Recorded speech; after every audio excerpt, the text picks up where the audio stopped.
আমাদের টিমে ইয়াসিন মুনতাসির যেটা এসেছে অস্ট্রেলিয়া থেকে, ও ভেরি গুড বলার।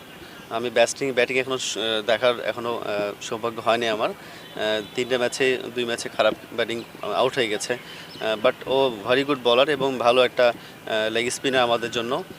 বাট দেশে খুঁজে পাচ্ছি না, বিদেশ থেকে আসছে, খেলতে পারছে। বাট যদি ন্যাশনাল টিমে বা ভবিষ্যৎ যদি গণনা করেন, তাহলে ওকে টেক কেয়ার নিলে ইনশাল্লাহ একটা ভালো জন্য বাংলাদেশের জন্য একটা ভালো প্রস্পেক্ট। অ্যাজ এ ন্যাশনাল প্লেয়ার বা অ্যাজ এ একটা প্লেয়ার কখনো সন্তুষ্ট হতে পারে না, বাট যে পারফর্ম করেছি আমি নিজে সন্তুষ্ট না, আর একটু বেটার হলে ভালো হতো। বাট চেষ্টা করছি ভালো কিছু করার জন্য। তো অনেক সময় পরিবেশটা হয় নাই, অনেক সময় আম্পায়ার কিছু ভুল আউট দিয়ে দিচ্ছে, কারণ আপনারা জানেনই আম্পায়ার আমাদের একটা ব্যাড কল দিয়ে দেয়, রিভিউ সিস্টেম নাই।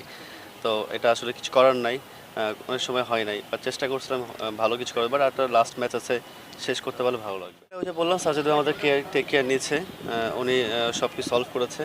20% বাকি আছে এখনও। আমার বিষয়টা আমি জানি না, বাট যিনি ইন্টারভিউ দিয়েছেন আমার নাম কিন্তু বলে নাই, উনি কারো নাম বলে নাই, বা যে ব্যক্তি ইন্টারভিউ নিয়েছেন সে তার নিজের মন বানানো নামটা বসে সুন্দর করে নামটা বসাই দিচ্ছে। তো এটা আসলে অনাকাঙ্ক্ষিত, এটা আসলে এটা প্লেয়ারের জন্য হোক বা যারা আপনারা আছেন, সাংবাদিক যারা আছেন, ভাই ব্রাদার যারা আছেন, এটা আসলে খুবই লজ্জাজনক একটা বিষয় যে কারো নাম বেছে টাকা কামানো, বা এটা খুবই একটা অপ্রত্যাশিত বিষয়। এটা না হলে ভালো, কারণ আপনারা আছেন, আমরা আছি, আপনারা আছেন। তো এটাকে একটা পজিটিভভাবে নেওয়াটা সবসময় ভালো। আসলে আগস্টের পর আসলে সব কিছু একটু কেমন যেন অগোছালো হয়ে গেছে, দেশটা অগোছালো হয়ে গেছে, ক্রিকেট অঙ্গনও অগোছালো হয়ে গেছে। তো এই বছরটা ডিপেলটা হয়েছে, এটা আলহামদুলিল্লাহ প্লেয়ারদের জন্য খেলতে পেরেছি, ভালো লাগছে। বাট আরেকটু গোছানো হলো, আরেকটু সব ঠিকঠাক হতো, কারণ পারস্পরিক একটা বিষয় ছিল, অনেক টিম ওনার নাই, অনেকজন টিম ওনারকে আর পাওয়া যাচ্ছে না। তো একটু অগোছালো মনে হচ্ছে, বাট আলহামদুলিল্লাহ শেষ হয়েছে। আর একটা ম্যাচ আছে আমাদের, সুপার লিগ চলতেছে। তো হোপফুলি সব কিছু যদি শেষ হয় ভালো মতো, ভালো লাগবে। প্লেয়ারদের কাজে হচ্ছে যে কোনো টিমে খেলা, হ্যাঁ, মানে নেওয়া উচিত। আর আমার কাছে মনে হচ্ছে এতদিন বড় টিমে খেলছি, এটাও বড় টিম না, আবার ছোটো টিমও না, মাঝারি টিম। বাট আমার কাছে মনে হয় যে আমি অ্যাজ এ প্লেয়ার বড় টিম খেললেও হয়তো বা আমি এই যে রান করতাম তাও আমার সাথে যেত না। এই বছরও ভালো খারাপ খেলছি বা ভালো খেলছি, দুটো মিলে হয়েছে।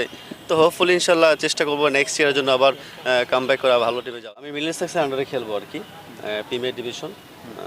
আপাতত একটু ঠিক আছে ভাই, বাকিটা পরে জানতে। আমার হাতে না ভাই, আসলে আমার হাতে হচ্ছে অ্যাজ এ প্লেয়ার অ্যাপ্লিকেশন করা, ভালো পারফর্ম করে অ্যাপ্লিকেশন করা ক্রিকেট বোর্ডের কাছে, নির্বাচকের কাছে।